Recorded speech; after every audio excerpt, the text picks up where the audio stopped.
Welcome to this video. Suppose we want to compute the rate of return of the following project, characterized by the following input data.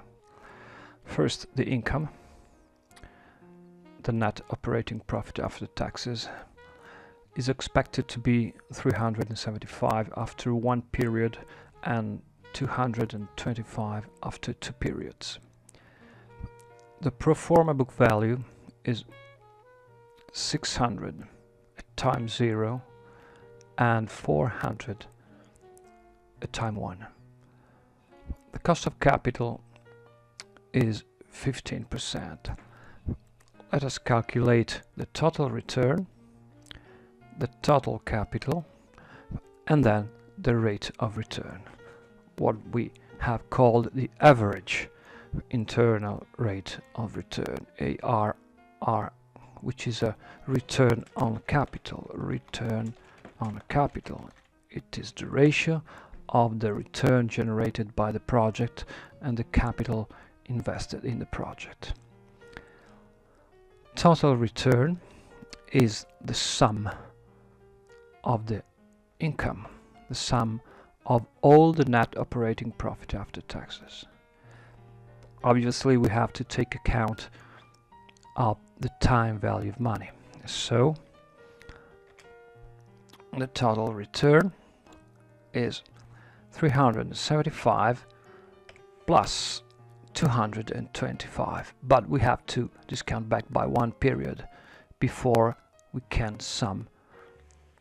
So divided by 1 plus 50%. This is the total return referred to time 1. The total capital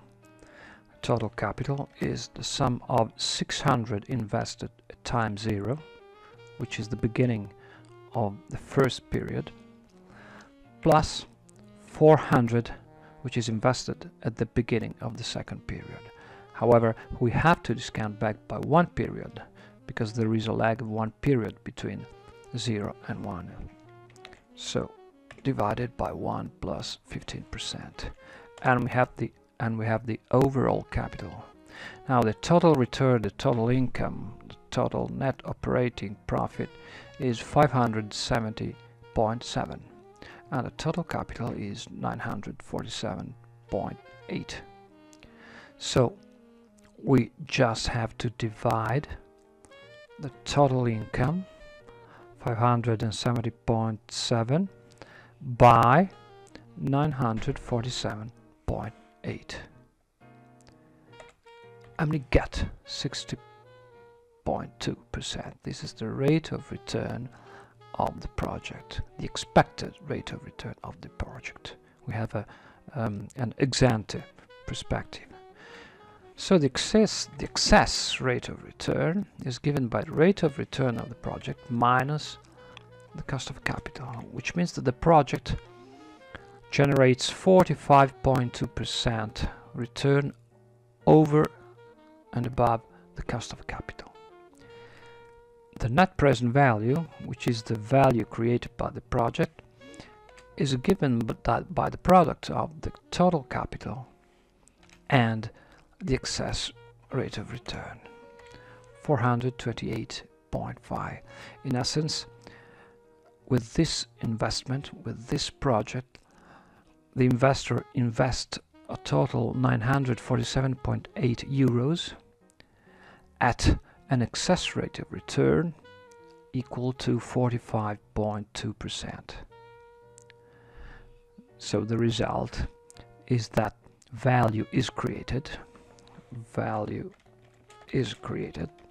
The project is a value creating one, and the magnitude of the value creation is 428.5.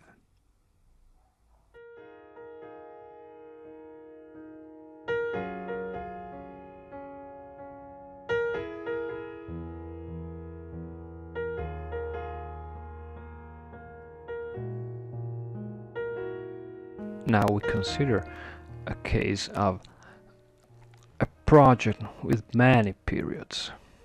So suppose the periods are more than, suppose there are 10 periods. 10 periods.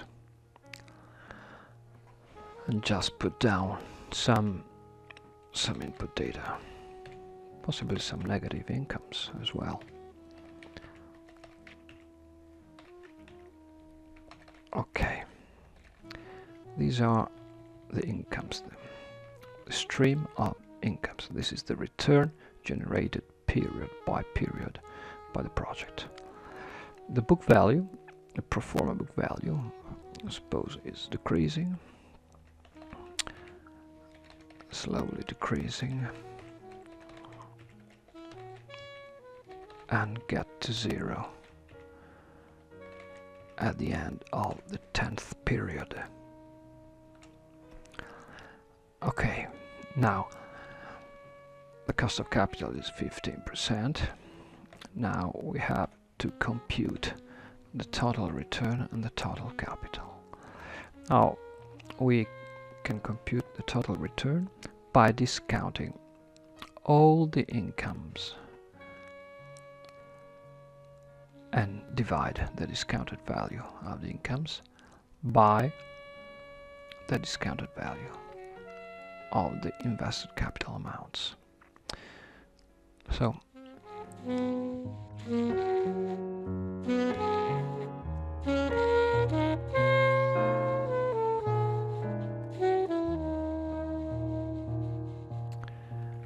we can compute the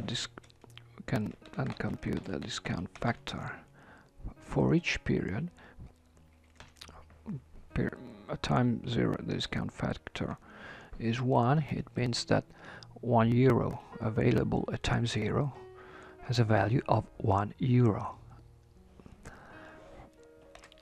At time 1, the discount factor is obtained by discounting 1 by 1 plus 15%, and we have 0.87. 0.87 is the value of €1, which is available in one period.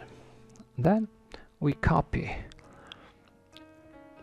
We just have to drag the fill handle and we obtain all the discount factors. For example, 0.15 means that €1 available in 5 periods is now worth 0.5. 0.76 is the present value of €1 available in 2 periods. Now, total return can be computed by using the SUMPRODUCT function. The first array is the stream of the 10 incomes, and the second array is the stream of the 10 discount factors. So we multiply the income by the discounting factors and we get the total return, 814.93. The same for the total capital. We use the SUMPRODUCT. First array is the 10 book values, and the second array is the stream of the 10 discount factors. And we get, in euros, we get 1,790.79 euros. So the rate of return of the project, return on capital, is total return divided by total capital, and this is in percentage is 45.5%.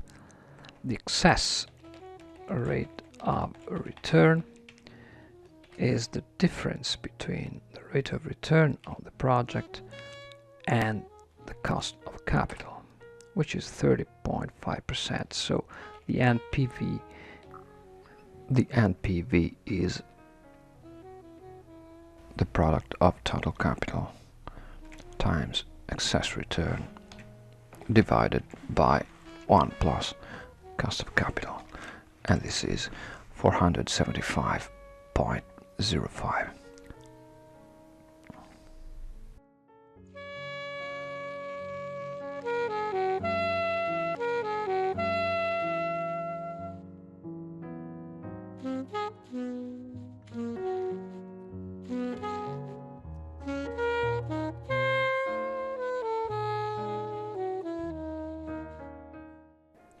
I now repeat the calculations using the SUMPRODUCT function again, which shortens the calculations.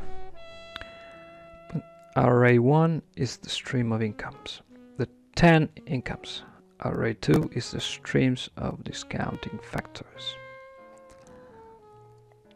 We give a click OK, and we get the total return. The total capital is using the same function. The AIRR1 is the stream of the 10 pro forma book values. AIRR2 is the stream of the 10 discount factors. Okay, click on OK, and we get the total capital. We just divide total return by total capital. We get the rate of return. The excess rate of return is the rate of return minus the cost of capital, 15%. And the NPV, total capital times excess return divided by 1 plus cost of capital. And this is the net present value, the net gain generated by the project. Investors earn $475